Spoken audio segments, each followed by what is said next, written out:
Matthew joins us. Good evening, Matthew. Good evening, gentlemen. How are you?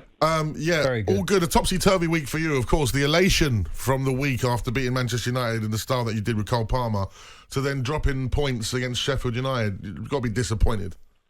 Yeah. I mean, you've got to sort of look at it as a week of disappointment against Burnley, then happiness, joy, whatever you want to call it, against United, and then back down to earth today again. I mean, you take away the United result, 2 points against the bottom two, when one had 10 men, is pretty poor. I mean, do you think Chelsea have got a chance of the conference, Europa Conference this year? Do you think you're in it?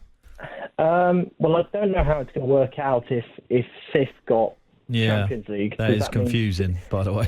Does sixth and seventh then get Europa and eighth get Conference? Yeah. If that's how it works, then I think Chelsea will be in there, because I can't see us finishing any lower than eighth, because I think West Ham, we've got a few games on West Ham, and Brighton are so inconsistent that you just don't know what you're going to get from them. So I think eighth is probably the lowest we'll finish, and if that gets Conference, then that gets Conference. You've got some difficult fixtures, though, Matt. Looking at the Brightons away, you host Everton, of course, who are involved in a relegation battle, away at Arsenal, away at Aston Villa, of course you host Tottenham, and you host West Ham. It's going to be a difficult end to the season, but the problem with Chelsea is you never know which one's going to turn up. Yeah, exactly. I mean, you either get the one that you get against United that shows character and class to the end, or you get the one that you get against Burnley and Sheffield United and countless other games this season that have winning positions in the palms of their hands and lets them go. Yeah, I mean, the one thing that you have got now, which has taken some considerable time, is to have a team that actually kind of you resembles something that you knew from the week before.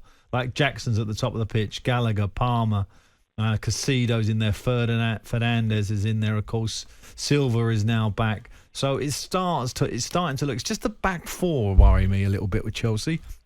I think going forward, you're okay. I don't want to say you're brilliant, but the back four is the concern, isn't it? If you're going to have any kind of consistency. I totally agree. I mean, it's not talked about enough, the amount of injuries we've had in the back four this season. When you think Reece James has been out most of the season, Chilwell can't stay fit. Fofana's had an ACL all season. Colwell's been out for a month. Obviously, as you just said, Thiago Silva's been out for a little while as well. So the back four's just chopping and changing. I mean, we had the Sassy at right back today. You know, you can't expect Gusto, who's a 20-year-old, to play every single week and put in an 8 out of 10 every single week. So I think the injuries at the back four has been a bit of a problem for us. But, you know, it is what it is at the end of the day. I've given up having... It's amazing, isn't it, when you think about, and I've got a lot of friends who are Chelsea fans, you know, the history of the Champions League and the Premier League titles and Mourinho and all that history. Well, not that long ago. And now you spent all this money and you look like your best bet for the season is going to be Europa Conference League. I mean, it's a bit of a worry, isn't it?